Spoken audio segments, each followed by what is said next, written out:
Hi friends, ಎಲ್ರಿಗೂ ನಮಸ್ತೆ. Vedic ಅಸ್ಟ್ರಾಲಜರ್ಗೆ ಸ್ವಾಗತ. ನಿಮಗೆ ಎಲ್ಲರೂ ಹೇಗಿದ್ದೀರಾ? ನಾನು ಚೆನ್ನಾಗಿದ್ದೀನಿ. ಐ ಹೋಪ್ ನೀವೆಲ್ಲರೂ ಚೆನ್ನಾಗಿದ್ದೀರಾ ಅಂತ ಅಂದ್ಕೊಂಡಿದ್ದೀನಿ.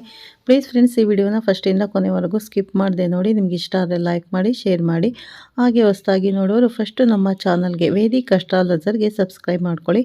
ಪಕ್ಕದಲ್ಲಿರೋ ಬೆಲ್ಲೈಕನ್ ಕ್ಲಿಕ್ ಮಾಡಿ. ನಾವು ಹಾಕೋ ಪ್ರತಿಯೊಂದು ವಿಡಿಯೋ ನೋಟಿಫಿಕೇಷನ್ಗೆ ಬರುತ್ತೆ, ತಕ್ಷಣ ನೋಡ್ಬೋದು. ನಾನಿವಾಗ ತಿಳಿಸ್ಕೊಡ್ತಾ ಇದ್ದೀನಿ ತುಲಾ ರಾಶಿ ಬಗ್ಗೆ. ಈ ವಿಡಿಯೋ ಇಷ್ಟ ಆದರೆ ಓಂ ಶ್ರೀ ಚಾಮುಂಡೇಶ್ವರಿಯೇ ನಮಃ ಅಥವಾ ಓಂ ಶ್ರೀ ಗುರು ರಾಘವೇಂದ್ರಾಯ ನಮಃ ಅಂತ ಒಂದು ಕಮೆಂಟ್ ಕೊಡೋದನ್ನು ಖಂಡಿತ ಮರಿಬೇಡಿ. ಇವತ್ತು ಮಂಗಳವಾರ ಚಾಮುಂಡಿಯ ದರ್ಶನ ಮಾಡ್ತಾ ಈ ವಿಡಿಯೋನ ಸ್ಟಾರ್ಟ್ ಮಾಡೋಣ ಬನ್ನಿ ಸ್ನೇಹಿತರೆ. ನಮಸ್ಕಾರ. ತುಲಾ ರಾಶಿಯವರ ಈ ವಾರದ ಭವಿಷ್ಯದ ಕುರಿತಾದ ನಮ್ಮ ವಿಶೇಷ ವಿಶ್ಲೇಷಣೆಗೆ ಸ್ವಾಗತ. ನಾವು ನೇರವಾಗಿ ವಿಷಯಕ್ಕೆ ಬರೋಣ ಸ್ನೇಹಿತರೆ.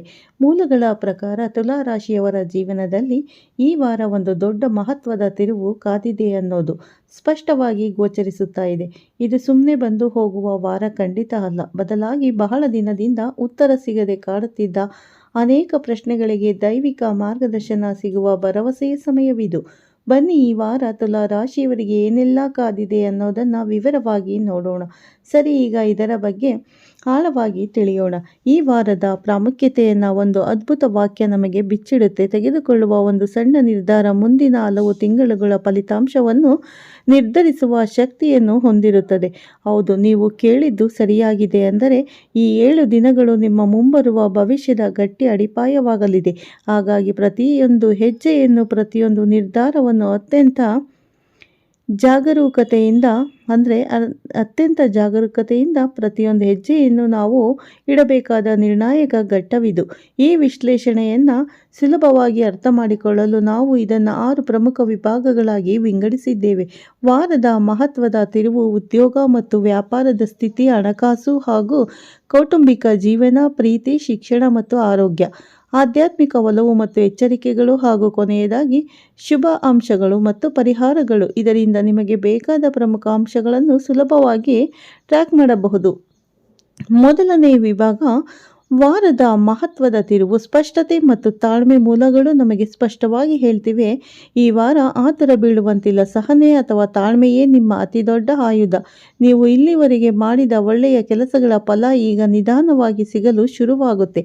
ಕೆಲವು ಬಾರಿ ಯಶಸ್ಸು ಸ್ವಲ್ಪ ತಡವಾಗಿ ಸಿಕ್ಕರೂ ಅದು ಶಾಶ್ವತವಾದ ಸಂತೋಷವನ್ನು ಕೊಡುತ್ತೆ ಅನ್ನೋದನ್ನು ತುಲಾ ರಾಶಿಯವರು ಪ್ರತಿದಿನ ನೆನಪಿಟ್ಟುಕೊಳ್ಳಬೇಕು. ಕಳೆದ ಕೆಲವು ವಾರಗಳಿಂದ ಕಾಡುತ್ತಿದ್ದ ಗೊಂದಲ, ಅನಿಶ್ಚಿತತೆಗಳೆಲ್ಲ ದೂರವಾಗಿ ದೇವರೇ ಖುದ್ದಾಗಿ ದಾರಿ ತೋರಿಸಿದಂತೆ ಸ್ಪಷ್ಟತೆ ಸಿಗುವ ಅದ್ಭುತ ಸಮಯ ಇದಾಗಿದೆ. ಈಗ ಎರಡನೇ ವಿಭಾಗಕ್ಕೆ ಹೋಗೋಣ. ಉದ್ಯೋಗ ಮತ್ತು ವ್ಯಾಪಾರದ ಸ್ಥಿತಿ, ಮನ್ನಣೆ ಮತ್ತು ಬೆಳವಣಿಗೆ. ಇದು ನಿಜಕ್ಕೂ ಗಮನಿಸಬೇಕಾದ ಅಂಶ. ವೃತ್ತಿಪರರು ಮತ್ತು ವ್ಯಾಪಾರಿಗಳಿಗೆ ಈ ವಾರ ಬೇರೆ ಬೇರೆ ರೀತಿಯ ಆದರೆ ಅತ್ಯಂತ ಸಕಾರಾತ್ಮಕವಾದ ಫಲಿತಾಂಶಗಳಿವೆ. ಉದ್ಯೋಗದಲ್ಲಿರುವವರಿಗೆ ಇದು ಹೇಳಿ ಮಾಡಿಸಿದ ಸಮಯ ಅಂತಾನೇ ಹೇಳಬಹುದು. ಹಿರಿಯ ಅಧಿಕಾರಿಗಳಿಂದ ಮೆಚ್ಚುಗೆ, ಹೊಸ ಜವಾಬ್ದಾರಿಗಳು ಸಿಗುವ ಜೊತೆಗೆ ಉದ್ಯೋಗ ಬದಲಾಯಿಸುವ ಯೋಚನೆ ಇದ್ದರೆ ಒಳ್ಳೆಯ ಸುದ್ದಿಯು ಸಿಗುವ ಸಾಧ್ಯತೆಗಳಿದೆ. ಇನ್ನು ವ್ಯಾಪಾರಿಗಳಿಗೆ ಬರೋದಾದರೆ ವಾರದ ಆರಂಭದಲ್ಲಿ ಸ್ವಲ್ಪ ಆಯಾಸ ಮತ್ತು ಮಿಶ್ರ ಫಲಿತಾಂಶ ಅನಿಸಿದ್ರೂ ವಾರದ ಕೊನೆಯ ದಿನಗಳಲ್ಲಿ ಅತ್ಯುತ್ತಮ ಲಾಭ, ಹೊಸ ಗ್ರಾಹಕರ ಆಗಮನ ಮತ್ತು ಹಳೆಯ ವ್ಯವಹಾರಗಳ ಮರುಸ್ಥಾಪನೆಯಾಗುವ ಸ್ಪಷ್ಟ ಲಕ್ಷಣಗಳಿವೆ. ಯಶಸ್ಸಿನ ಜೊತೆಗೆ ಎಚ್ಚರಿಕೆ ಕೂಡ ಅಷ್ಟೇ ಮುಖ್ಯ ಅಲ್ವಾ? ಯಾವುದೇ ಪ್ರಮುಖ ದಾಖಲೆಗಳಿಗೆ ಸಹಿ ಮಾಡುವ ಮುನ್ನ ಅದನ್ನು ಸಂಪೂರ್ಣವಾಗಿ ಅಕ್ಷರಶಃ ಪರಿಶೀಲಿಸಬೇಕು. ವ್ಯಾಪಾರದಲ್ಲಿ ಪಾಲುದಾರರ ಜೊತೆ ಪರಸ್ಪರ ವಿಶ್ವಾಸವಿದ್ದರೆ ಮಾತ್ರ ದೊಡ್ಡ ಮಟ್ಟದ ಯಶಸ್ಸು ಸಾಧ್ಯ. ಹೊಸದಾಗಿ ಏನಾದರೂ ಹೂಡಿಕೆ ಮಾಡ್ತಾ ಇದ್ದೀರಾ? ಹಾಗಾದರೆ ಖಂಡಿತವಾಗಿಯೂ ಅನುಭವಿಗಳ ಸಲಹೆ ಪಡೆಯಿರಿ. ಕೇವಲ ಯಾರೋ ಆಡಿದ ಮಾತಿನ ಮೇಲೆ ನಂಬಿಕೆ ಇಟ್ಟು ದೊಡ್ಡ ಹಣಕಾಸಿನ ವ್ಯವಹಾರಗಳಿಗೆ ಕೈ ಹಾಕಲೇಬೇಡಿ ಅಂತ ಮೂಲಗಳು ಎಚ್ಚರಿಸುತ್ತಿವೆ. ಮೂರನೆಯ ವಿಭಾಗ: ಹಣಕಾಸು ಮತ್ತು ಕೌಟುಂಬಿಕ ಜೀವನ. ಆದಾಯ ಮತ್ತು ಸಾಮರಸ್ಯದ ಸಮತೋಲನ. ಹಣಕಾಸಿನ ವಿಚಾರಕ್ಕೆ ಬಂದರೆ ಕೈಗೆ ಧಾರಾಳವಾಗಿ ಹಣ ಬರುವ ಯೋಗ ಖಂಡಿತ ಇದೆ. ಆದರೆ ಗಮನಿಸಿ, ಹಣ ಎಷ್ಟು ವೇಗವಾಗಿ ಬರುತ್ತದೆಯೋ ಅಷ್ಟೇ ವೇಗವಾಗಿ ಕುಟುಂಬ, ಆರೋಗ್ಯ ಮತ್ತು ಮನೆ ರಿಪೇರಿ ಅಂತಹ ಕೆಲಸಗಳಿಗೆ ಖರ್ಚು ಕೂಡ ಎದುರಾಗಬಹುದು. ಹಾಗಾಗಿ ಅನಗತ್ಯ ವಸ್ತುಗಳ ಖರೀದಿಯನ್ನು ಸ್ವಲ್ಪ ಮುಂದೂಡುವುದು ಜಾಣತನ. ಹಳೆಯ ಸಾಲ ಏನಾದರೂ ಇದ್ದರೆ ಅದನ್ನು ತೀರಿಸಲು ಇದೊಂದು ಅದ್ಭುತ ಅವಕಾಶ. ಯಾರಿಗಾದರೂ ಸಾಲ ಕೊಡುವ ಮುನ್ನ 2 ಬಾರಿ ಯೋಚಿಸಿ. ಎಲ್ಲಕ್ಕಿಂತ ಹೆಚ್ಚಾಗಿ ಈಗ ಮಾಡುವ ಉಳಿತಾಯ ನಿಮ್ಮ ಭವಿಷ್ಯದ ಬಹುದೊಡ್ಡ ಆಸ್ತಿಯಾಗಲಿದೆ. ಇನ್ನು ಕೌಟುಂಬಿಕ ಜೀವನದ ಕಡೆಗೆ ನೋಡಿದರೆ ಮನೆಯಲ್ಲಿ ಅತ್ಯಂತ ಸಂತೋಷದ ವಾತಾವರಣ ಇರಲಿದೆ. ಹಿರಿಯರ ಆಶೀರ್ವಾದ ಸಿಗುತ್ತೆ. ಬಹಳ ದಿನಗಳಿಂದ ಭೇಟಿಯಾಗದ ಬಂಧುಗಳ ಜೊತೆ ಪುನರ್ಮಿಲನ ಆಗುತ್ತೆ ಹಾಗೂ ಮಕ್ಕಳ ಸಾಧನೆಗಳು ಮನಸ್ಸಿಗೆ ಅತೀವ ಹೆಮ್ಮೆ ತರುತ್ತದೆ. ಮನೆಯಲ್ಲಿ ಸಣ್ಣ ಪುಟ್ಟ ಭಿನ್ನಾಭಿಪ್ರಾಯಗಳು ಬರುವುದು ಸಹಜ. ಆದರೆ ತುಲಾ ರಾಶಿಯವರು ಈ ಜನ್ಮತಃ ಶಾಂತ ಸ್ವಭಾವದಿಂದ ಅವೆಲ್ಲವೂ ಬಹುಬೇಗನೆ ಬಗೆಹರಿಯುತ್ತದೆ. ತಮ್ಮ 4ನೇ ವಿಭಾಗ ಪ್ರೀತಿ, ಶಿಕ್ಷಣ ಮತ್ತು ಆರೋಗ್ಯ. ವೈಯಕ್ತಿಕ ಬೆಳವಣಿಗೆ. ಪ್ರೇಮ ಜೀವನದಲ್ಲಿ ಪ್ರಾಮಾಣಿಕವಾದ ಮಾತುಕತೆಗೆ ಬಹಳ ದೊಡ್ಡ ಶಕ್ತಿ ಇದೆ. ಮನಸ್ಸು ಬಿಚ್ಚಿ ಮಾತನಾಡುವುದರಿಂದ ಹಳೆಯ ಮನಸ್ತಾಪಗಳೆಲ್ಲ ಕರಗಿ ಹೋಗಿ ಸಂಬಂಧ ಹೊಸ ಎತ್ತರಕ್ಕೆ ಬೆಳೆಯುತ್ತದೆ. ವಿವಾಹಿತರಿಗೆ ತಮ್ಮ ಜೀವನ ಸಂಗಾತಿಯ ಬೆಂಬಲದಿಂದ ಒಂದು ಬಹುಮುಖ್ಯವಾದ ಕೆಲಸ ಯಶಸ್ವಿಯಾಗುವ ಸಾಧ್ಯತೆ ದಟ್ಟವಾಗಿದೆ. ಇನ್ನು ವಿದ್ಯಾರ್ಥಿಗಳ ಬಗ್ಗೆ ಹೇಳೋದಾದರೆ ಅವರಲ್ಲಿ ಏಕಾಗ್ರತೆ ಹೆಚ್ಚಾಗಿ ಸ್ಪರ್ಧಾತ್ಮಕ ಪರೀಕ್ಷೆಗಳಲ್ಲಿ ಉತ್ತಮ ಪ್ರಗತಿ ಕಾಣುತ್ತಾರೆ. ಗುರುಗಳ ಮಾರ್ಗದರ್ಶನ ಪಡೆಯಿರಿ ಮತ್ತು ಸ್ನೇಹಿತರ ಜೊತೆ ಸುಮ್ಮನೆ ಸಮಯ ವ್ಯರ್ಥ ಮಾಡುವುದನ್ನು ತಪ್ಪಿಸಿ. ಇದು ನಿಮ್ಮ ಗುರಿಯತ್ತ ಬೇಗ ತಲುಪಲು ಸಹಾಯ ಮಾಡುತ್ತದೆ. ಇಲ್ಲಿ ನಾವು ಗಮನಿಸಬೇಕಾದ ಅತ್ಯಂತ ನಿರ್ಣಾಯಕ ಅಂಶವೆಂದರೆ ಆರೋಗ್ಯ. ಯಾವುದೇ ಗಂಭೀರವಾದ ಕಾಯಿಲೆ ಅಥವಾ ಸಮಸ್ಯೆಗಳಿಲ್ಲ, ಆದರೆ ನಿದ್ರೆಯ ಕೊರತೆ ಮತ್ತು ಅತಿಯಾದ ಕೆಲಸದಿಂದ ವಿಪರೀತ ಆಯಾಸ ಹಾಗೂ ಮಾನಸಿಕ ಒತ್ತಡ ಉಂಟಾಗಬಹುದು.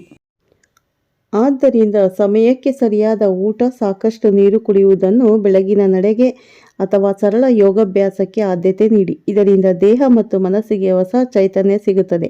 5ನೇ ವಿಭಾಗ ಆಧ್ಯಾತ್ಮಿಕ ಒಲವು ಮತ್ತು ಎಚ್ಚರಿಕೆಗಳು. ದೈವಿಕ ನೀಲನಕ್ಷೆಯ ಈ ವಾರ ಆಧ್ಯಾತ್ಮಿಕ ದೃಷ್ಟಿಯಿಂದ ನೋಡಿದರೆ ಅತ್ಯಂತ ಶಕ್ತಿಯುತವಾಗಿದೆ. ನಿಮ್ಮ ಮನಸ್ಸು ಸಹಜವಾಗಿಯೇ ದೈವ ಭಕ್ತಿಯ ಕಡೆಗೆ ಆಕರ್ಷಿತವಾಗುತ್ತದೆ. ಬಿಡುವು ಮಾಡಿಕೊಂಡು ದೇವಾಲಯಗಳಿಗೆ ಭೇಟಿ ನೀಡಿ ವಿಷ್ಣು ಸಹಸ್ರನಾಮ ಅಥವಾ ಶ್ರೀ ಮಹಾಲಕ್ಷ್ಮಿ ಅಷ್ಟೋತ್ತರ ಪಠಣ ಮಾಡುವುದರಿಂದ ಮನಸ್ಸಿಗೆ ಅಪಾರವಾದ ನೆಮ್ಮದಿ ಸಿಗುತ್ತದೆ. ನೀವು ಮಾಡುವ ಪ್ರತಿಯೊಂದು ಒಳ್ಳೆಯ ಪ್ರಯತ್ನಕ್ಕೂ ದೈವಿಕ ಶಕ್ತಿ ಬೆಂಬಲವಾಗಿ ನಿಲ್ಲುತ್ತದೆ ಅನ್ನೋದನ್ನು ಮರೆಯಬೇಡಿ. ಎಷ್ಟೇ ಕಷ್ಟ ಬಂದರೂ ದೇವರ ಮೇಲಿನ ನಂಬಿಕೆಯನ್ನು ಕಳೆದುಕೊಳ್ಳದಿರುವುದೇ ಇಲ್ಲಿನ ಪ್ರಮುಖ ಸಂದೇಶ. ಆದರೆ ಇದೇ ವೇಳೆ ನಾವು ಗಮನಿಸಲೇಬೇಕಾದ ಒಂದು ಕಠಿಣ ಎಚ್ಚರಿಕೆಯನ್ನು ಮೂಲಗಳು ನೀಡಿವೆ. ಕೋಪದಲ್ಲಿ ತೆಗೆದುಕೊಳ್ಳುವ ನಿರ್ಧಾರಗಳು ಮುಂದೆ ದೊಡ್ಡ ಪಶ್ಚಾತ್ತಾಪಕ್ಕೆ ಕಾರಣವಾಗಬಹುದು. ಇತರರು ಹೇಳಿದ್ದನ್ನೆಲ್ಲ ಕಣ್ಣು ಮುಚ್ಚಿಕೊಂಡು ನಂಬುವ ಮುನ್ನ ಅದು ನಿಜವೇ ಒಮ್ಮೆ ಪರಿಶೀಲಿಸಿ. ಮತ್ತು ಅತ್ಯಂತ ಮುಖ್ಯವಾದ ವಿಚಾರ ಅಂದರೆ ನಿಮ್ಮ ವೈಯಕ್ತಿಕ ಯೋಜನೆಗಳನ್ನು ಎಲ್ಲರ ಮುಂದೆಯೂ ಹೇಳಿಕೊಳ್ಳಬೇಡಿ. ನಿಮ್ಮ ಪ್ಲಾನ್ಗಳನ್ನು ಗುಪ್ತವಾಗಿಡುವುದೇ ನಿಮಗೆ ಶ್ರೀರಕ್ಷೆ. ನಮ್ಮ ಕೊನೆಯ ಹಾಗೂ 6ನೇ ವಿಭಾಗ ಶುಭ ಅಂಶಗಳು ಮತ್ತು ಪರಿಹಾರಗಳು. ಕ್ರಿಯಾತ್ಮಕ ಹೆಜ್ಜೆಗಳು. ಈಗ ಈ ಡ್ಯಾಶ್ ಅಂದರೆ ಕ್ರಿಯಾತ್ಮಕ ಹೆಜ್ಜೆಗಳು ಅತ್ಯಂತ ಆಸಕ್ತಿದಾಯಕ ಮಾಹಿತಿಯನ್ನು ನೋಡೋಣ. ತುಲಾ ರಾಶಿಯವರ ಈ ವಾರ ಅದ್ಭುತ ತಂದುಕೊಡುವ ಶುಭ ಬಣ್ಣ ಬಿಳಿ. ನಿಮ್ಮ ಶುಭ ಸಂಖ್ಯೆ 6. ಯಾವುದೇ ಪ್ರಮುಖ ಕೆಲಸ ಆರಂಭಿಸಲು ಶುಭ ದಿನ ಶುಕ್ರವಾರ ಮತ್ತು ನಿಮಗೆ ಅನುಕೂಲಕರವಾದ ಶುಭ ದಿಕ್ಕು ಪಶ್ಚಿಮ. ಈ ಚಿಕ್ಕ ಚಿಕ್ಕ ಅಂಶಗಳನ್ನು ನಿಮ್ಮ ದಿನನಿತ್ಯದ ಕೆಲಸಗಳಲ್ಲಿ ಅಳವಡಿಸಿಕೊಳ್ಳುವುದರಿಂದ ಸಕಾರಾತ್ಮಕ ಶಕ್ತಿ ಖಂಡಿತ ಹೆಚ್ಚಾಗುತ್ತದೆ. ಈ ವಾರ ನೀವು ಮಾಡಬಹುದಾದ ಅತ್ಯಂತ ಸರಳ ಆದರೆ ಅತ್ಯಂತ ಪ್ರಬಲವಾದ ಪರಿಹಾರ ಕಾರ್ಯಗಳ ಹಿಂದೆ ಶುಕ್ರವಾರದಂದು ಶ್ರೀ ಮಹಾಲಕ್ಷ್ಮೀ ದೇವಿಗೆ ಬಿಳಿ ಬಣ್ಣದ ಹೂಗಳನ್ನು ಅರ್ಪಿಸಿ ಭಕ್ತಿಯಿಂದ ತುಪ್ಪದ ದೀಪವನ್ನು ಬೆಳಗಿಸಿ. ಸಾಧ್ಯವಾದರೆ ಬಡವರಿಗೆ ಅನ್ನದಾನ ಮಾಡಿ ಅಥವಾ ಸಿಹಿ ಪದಾರ್ಥಗಳನ್ನು ಹಂಚಿ ದೇವಿಯ ಸನ್ನಿಧಿಯಲ್ಲಿ ನಿಂತು ನಿಮ್ಮ ಇಷ್ಟಾರ್ಥಗಳನ್ನು ಭಕ್ತಿಯಿಂದ ಬೇಡಿಕೊಳ್ಳಿ.